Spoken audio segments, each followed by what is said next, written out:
nuevo mundo es posible. Un nuevo mundo es posible cuando sembramos para cultivar las enseñanzas de un pasado, la sabiduría de un anciano, el derecho y el deber de cada ciudadano. Soy el joven, el viejo, el agricultor, el obrero, la esperanza, la entrega, el trabajador, la enseñanza, la comunicación, la tregua. Bailo una música serena, rumbera, eterna sandunguera, de penas, oportunidades y metas accesibles. Un nuevo mundo es posible. Un nuevo mundo es posible. Raúl Morris en Radio Bemba. Saludos a la gente de Puerto Rico. Muchas gracias. Saludos, y este es Radio Bemba y estamos en vivo transmitiendo desde Mayagüez, Puerto Rico y para el mundo por la WPRA 990.com y claro está desde la 990 aquí AM para todo Puerto Rico. ¿Cómo están ustedes? Nosotros hoy vamos a hablar de un tema algo simpático y algunos de ustedes podrán entender el porqué cuando le diga el título. Fatmagul versus Me robó la vida. No se rían, esto es en serio y quería hacer un análisis crítico social sobre precisamente esta nueva atracción que tiene el país, el nuevo proyecto visual que trae el país. Me parece importante que se discuta. Pero antes quiero decirle quién soy. Este es el profesor Raúl Morris desde Mayagüez, Puerto Rico. Este programa es Radio Bemba y como trabajador social analizamos los diferentes temas. Ahora entienden por qué, ¿no? De lo de Fatmagul versus Me robó mi vida.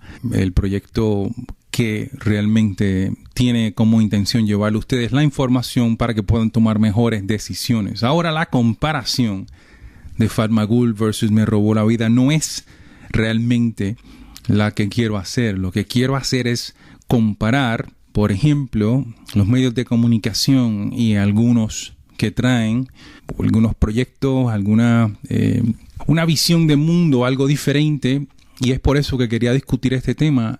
El que estamos acostumbrados a ver la impresión de lo que es el mundo por medio de los ojos de Hollywood o por medio de los ojos de las empresas norteamericanas en su gran mayoría, y a la vez ver el mundo exclusivamente desde la perspectiva del nuevo mundo. Y cuando hablo del nuevo mundo hablo de América y claro hablo de las costumbres y las culturas y las tradiciones, inclusive la gente, ¿no? Como la variedad de gente, la etnia, la cultura.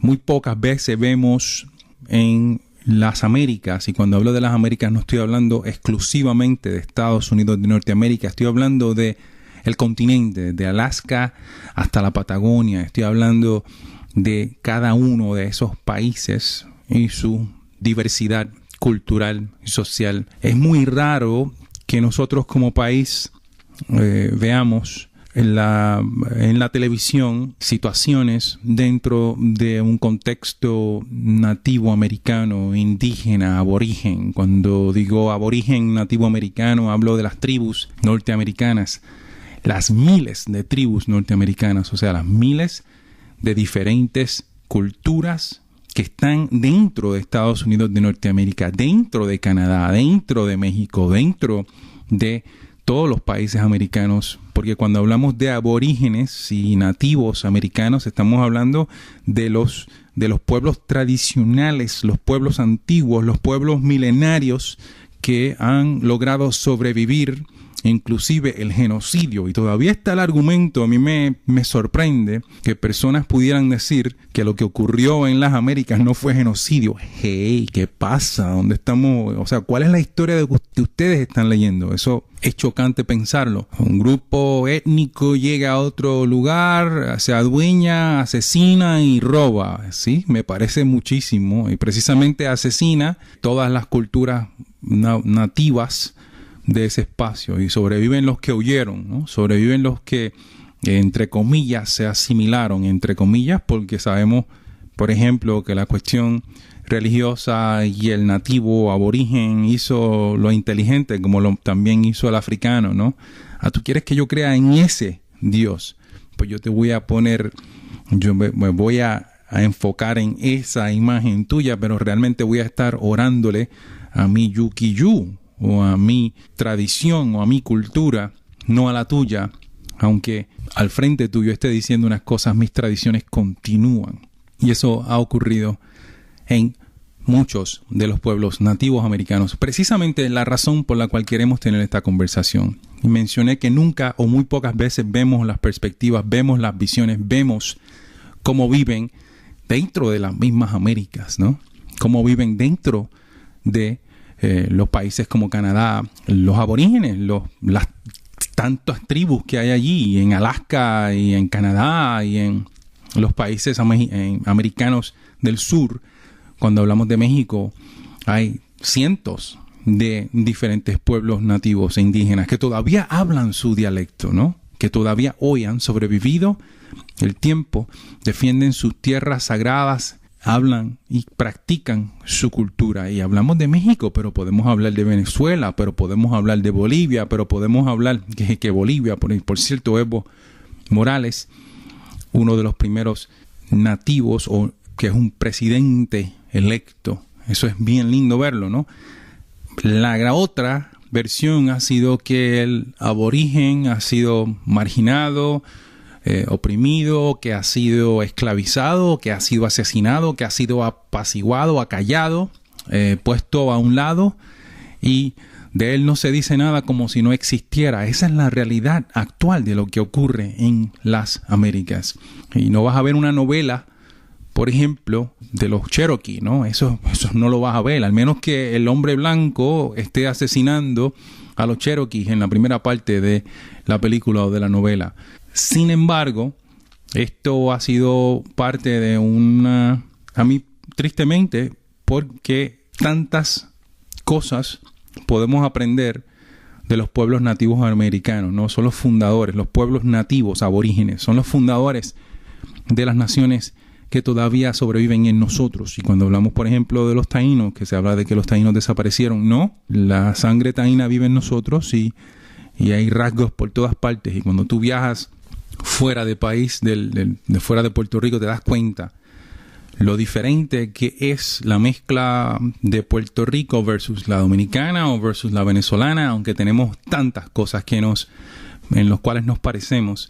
La diferencia existe y tiene que ver con la cuestión étnica, en la cuestión cultural, en la cuestión social, en la cuestión de idioma. El español en Puerto Rico no es el español de España, no se crean ese cuento. El español de Puerto Rico no es el español mexicano, no se crean ese cuento. Ahora y hoy por hoy ya se ha dejado un poquito de hablar esta neutralidad, ¿no? Ahora se ven unas cosas mucho más variadas. Hablé de Hollywood precisamente porque de ahí es donde viene la gran mayoría de las películas. Hay películas hechas en todo el mundo. Bollywood, por ejemplo, ¿no? Les invito a ver la película de Piñones Wood, ¿no? De Piñones Hollywood, creo que se llama Piñones Wood, que es la película reciente, la más reciente, hecha en Puerto Rico por actores puertorriqueños. La vimos, espectacular, muy linda, me encantó. La recomiendo a todos. Pepo para gobernador se llama. Entonces vemos la perspectiva desde otras partes del mundo, principalmente de Hollywood. No vemos la perspectiva y la tradición y la cultura de nosotros.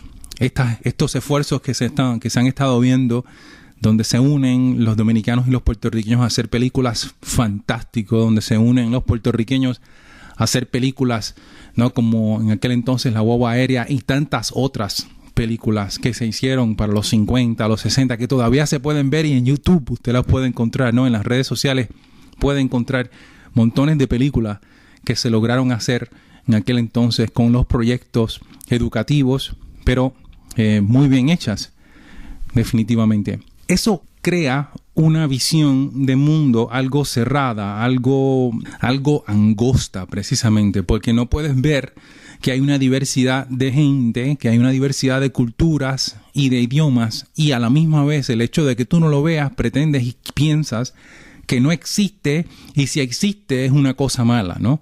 Porque porque es diferente a lo que tú estás acostumbrado a participar, es diferente a lo que tú estás acostumbrado a vivir, ¿no? Eso no es bueno. Y eso es una de las cosas que realmente uno de los privilegios que uno tiene cuando va a visitar a otro país, cuando tiene la oportunidad de viajar el mundo. Viajar el mundo abre toda una serie de diferentes perspectivas, ideas a aceptar, dispuesto a aceptar, ¿no? Porque cuando yo veo que la gente en otro país piensa diferente, yo empiezo a pensar si lo que yo estoy pensando es o no lo correcto, si lo que yo estoy pensando tiene o no sentido, porque tú cuestionas desde el punto de vista propio tus alrededores. Si todo el mundo vive en un pueblo pequeño, ustedes creen y nos empezamos a pensar que la realidad es esta es mi burbuja, hasta aquí llega mi intención, mi interpretación, mi idea, mi concepto. Y allí estos grandes pensadores que cuando empezaron a ver el horizonte decían, no, más allá de esa línea de allí, tiene que haber otra cosa. Y le decían loco, le gritaron loco, ¿no? No, si tú te tiras, sigues por ahí, cuando llegues a esa línea te vas a caer. Esto estamos hablando de hace cientos de años atrás, ¿no? Antes de que se atrevieran a volar, que se atrevieran a experimentar, que se atrevieran a romper, ¿no? Con las ideas presentes. Ahora, un poco, llevarles a ustedes, por ejemplo, lo que nosotros hemos estado acostumbrados a ver en las novelas tradicionales, las que nos han estado vendiendo durante los últimos, yo diría, 10 años, o a lo mejor un poco más, y son las que se hacen, por ejemplo, ya en Puerto Rico muy pocas novelas se han hecho en las últimas décadas, pero países como México, por ejemplo, domina en su gran mayoría el editar, el contratar para formar los guiones que eventualmente se convierten en novelas. ¿Y qué es lo que ha planteado en los últimos años esas novelas, no? Estamos hablando de las novelas de México. Pues la narconovela ha sido, por ejemplo, en los últimos años, en los últimos 4 o 5 años, hemos visto un sinnúmero de novelas glorificando el narcomundo, ¿no? Y como de los cielos, ¿no? Esa novela que asume un narco, un controlador, un tipo que vende, un tipo que compra, un tipo que asesina, y esa es la gloria, ¿no? De esta novela, de cómo este individuo vive una vida que todos entendemos que no es la correcta, social, cultural, políticamente. Sin embargo, allí tienes unas audiencias increíbles abriendo la ventana de su hogar, la puerta de su hogar, todas las noches prenden la televisión y por 2 horas, por 3 horas, están dejando entrar toda esa violencia a su casa, toda esa basura a su casa, ¿no? Y eso, claro que va a tener efecto en cómo nosotros visualizamos, porque ahí se cuestionan de la violencia, de los valores, de la criminalidad, ¿no? De la fidelidad, del sexo, del compromiso, de la familia, inclusive de la estructura, ¿no? De lo que se debe o no se debe hacer. Estamos viendo una novela, estoy haciendo el análisis, no la crítica, y eso porque usted decide lo que usted deja entrar a su casa, ¿no? Como me parece sorprendente que alguien abra la puerta y permita que todo eso ocurra en su sala. Si fuera físico, si fueran los actores estuvieran dentro de su casa. Pero eso es precisamente lo que usted está haciendo cuando usted prende la televisión y deja que todo eso entre, que ahí está toda su familia presenciando. Tengo una anécdota que a mí me encanta contar y es de un chico llamado Nick. Nick es un joven, un niño en aquel entonces. Nick tiene que tener hoy, yo quiero pensar, sus 20 y pico de años, ¿verdad? Casi 30, porque cuando yo lo conocí en Culebra, hace un par de años atrás, 20 años atrás, ponle menos, a lo mejor como 18 años atrás, tenía como 5 o 6 años. Nick era un niño criado en Culebra, precisamente de una familia media así hippie, que es la palabra que se me ocurre que todo el mundo puede entender, ¿no? O moderna, ¿no? Ellos vivían en un trailer, en un terreno que ellos compraron, y allí vivía la familia, mamá, papá y este niño de 4 o 5 años, ¿no? Nosotros fuimos, hablo este servidor y la compañera trabajadora social Elisaura Vázquez, nosotros fuimos a Culebra para hacer un proyecto de muralogía, que son murales pintados en una pared y tienen un proceso que también se discute de trabajar en equipo, de ocupar espacios en blanco, desarrollar ideas, el pensamiento crítico de lo que yo voy a hacer, cómo lo voy a hacer, cómo lo voy a plasmar las ideas. Es un proceso bien lindo, se llama muralogía y soy el único que hasta ahora conozco que hace eso, ¿no? En el país, y me atrevo a decir en el mundo. Yo estoy seguro que otras personas lo hacen de diferentes formas, pero la muralogía es un concepto, la ciencia de murales la inventamos aquí en Puerto Rico. Entonces fuimos allá a Culebra precisamente para enseñar a estos jóvenes que calcularon ser como 30 y pico jóvenes, trabajar en una pared de 100 y pico, de 100 pies horizontal por casi 10 pies de altura. Y estuvimos trabajando allí como 3 semanas, ¿no? En algún momento se da la dinámica que nosotros nos acercamos a la comunidad a nosotros y nos invitan al hogar, ¿no? A la casa de algunos de las personas que estaban trabajando con nosotros, los familiares y los niños, que trabajaban familia completa. O sea, allí llegaba la mamá y el papá y trabajaban el mural con el hijo o con la hija durante las semanas que nosotros estuvimos allá. Nosotros tuvimos oportunidad de ver, y hablo de Nick específicamente, de ver cómo en esta casa, en este hogar, no se veía televisión violenta, no se veían las películas violentas. Nick nunca había, en sus 5 o 6 añitos, nunca había visto un Rambo, por ejemplo. Y en algún momento se da la oportunidad de que en un cine colectivo que se presentó en Culebra, nosotros fuimos como parte del grupo y allí estaba Nick en esta película para ver esta película que, si mal no recuerdo, era un Rambo, era una de las películas de estas violentas, ¿no? Sangrientas. Me acuerdo como hoy ver a este joven, a este niño, por primera vez expuesto, y estoy hoy convencido de la razón por la cual la madre y el padre aceptó que fueran a ver este proyecto, a ver esta película, fue precisamente porque nosotros estábamos como parte del grupo, ¿no? Y eran todos los jovencitos que fueron a este estreno, ¿no? De cine. Pues la impresión del niño cuando vio esa película fue totalmente chocante para mí, porque este niño nunca había visto ese tipo de violencia, y el no ver, por ejemplo, si todos conocen las películas de Rambo, es una película que en los primeros 30 segundos o los primeros 2 minutos de la película hay un montón de asesinatos y explosiones y sangre por todas partes, ¿no?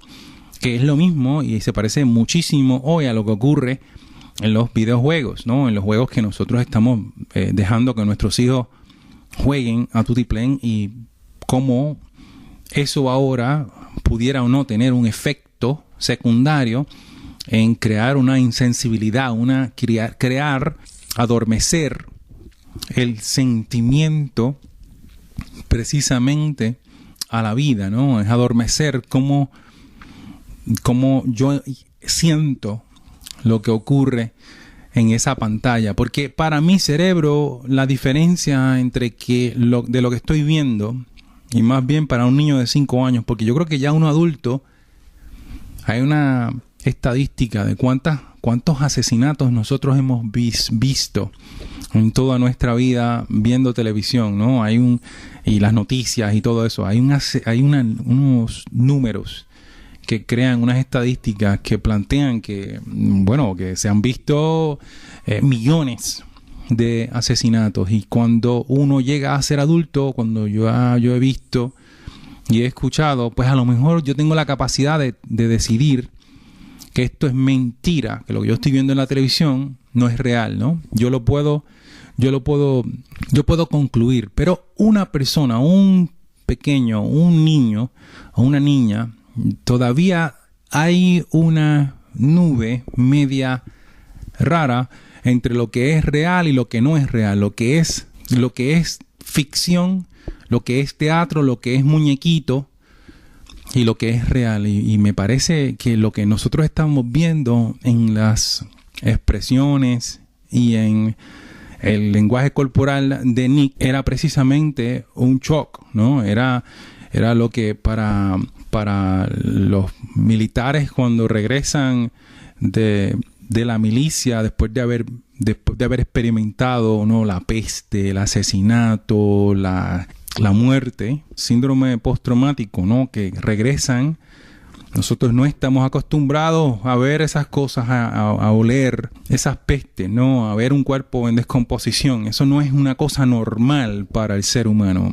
Y por eso es que hay un efecto y afecta a ese individuo cuando regresa, ¿no?, de esa experiencia. Pues esto que estábamos observando en el pequeño Nick era precisamente lo que yo interpreté en aquel entonces de el POS o el Post-Traumatic Syndrome, ¿no? El postraumático, ¿no? El síndrome postraumático. Eso es algo que yo creo que nosotros podemos comparar con lo que hemos estado experimentando en estas novelas, ya sean de Venezuela o de Florida o de México, donde presentan una serie de propuestas de cómo vive alguna gente, y yo pienso que se entiende que así es que vive muchos y muchas en el planeta Tierra, y eso no es cierto. O sea, las novelas son ficciones. Lo que usted está viendo, señor, en la novela, eso es muy poco probable que ocurra. O sea, la niñita que se cría en el campo, que conoce al guapo, el niño guapo, y que eventualmente se casa con él, y que él es el rico, o las 3 hermanas que se casan con los 3 hermanos que son pobres. Entonces, esa cosa, eso es todo ficción, ¿no?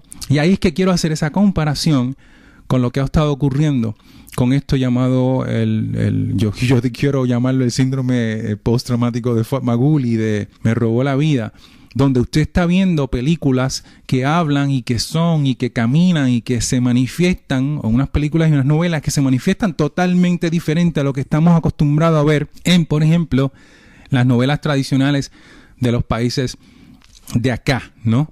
Y ahora estamos viendo estas nuevas novelas que inclusive el doblaje ha sido espectacular. A mí me encanta cómo han traducido el español y cómo no le han quitado, por ejemplo, una frase que continuamente escuchamos, que es la frase de gracias a Alá, o que Alá te bendiga, o que por Alá. O sea, la sorpresa es lo que nosotros estamos acostumbrados a escuchar en Puerto Rico, que Dios te bendiga, o que bendición, o que mira, ay Dios mío. Esa dinámica, esa comparación culturalmente es idéntica, y lo que cambia es el nombre, porque sí se está hablando del mismo personaje, de la misma energía universal, del mismo que controla, y que para todas las religiones del mundo existe uno que controla todo el universo, ¿no? El resto de las burundangas de quiénes son los mensajeros y quiénes son los mesías, pues ahí es que cambia la historia, ¿no?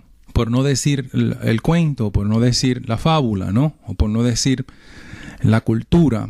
Ahí es que cambia, ¿no? ¿Quién es que trae el mensaje? O sigue siendo Yuki-Yu, sigue siendo Alá, sigue siendo Dios, o sigue siendo Jesús, ¿no? Y no es mi intención lastimar a nadie con ese comentario. Lo que estoy tratando de hacer es llevarlos a entender que esto es totalmente saludable, el ver una novela con los niveles de tradición, los niveles de cultura, el nivel de fidelidad, de valores que han traído estas novelas. En estas novelas usted no ve el personaje del hombre o de la mujer que se ha acostado con mitad de el elenco, ¿no? Eso no se ve para nada, y sin embargo ustedes tampoco ven los asesinatos por doquier, con las bombas y los carros y la persecución. Eso no lo ve. Usted no ve el esplendor de los chavos y el blineo y todo. O sea, las diferencias son marcadas en cuanto a cómo los dos mundos visualizan, más de dos mundos, pero en este caso, ¿no? Lo que estamos acostumbrados a ver con las narconovelas, y lo que estamos viendo ahora con novelas tradicionales que tienen una visión de mundo muy parecida a lo que nosotros conocemos, y que se parece mucho más a nuestra idiosincrasia, ¿no?, a nuestra cultura, que lo que son estos narcos. O sea, yo por ejemplo, yo no creo que yo he vivido algo que yo he visto en ninguna de esas películas increíbles así. Sí, sin embargo, sí he vivido lo más tradicional, lo más cultural, la cuestión esta de conservador, de la familia que cuida, que ama, que respeta, que todavía se ve el adulto, el mayor, el viejo, como una figura de respeto en nuestra familia, ¿no? Todavía aceptamos y asimilamos ese mayor, esa persona vieja, como la persona del conocimiento, ¿no? Hoy en nuestra cultura.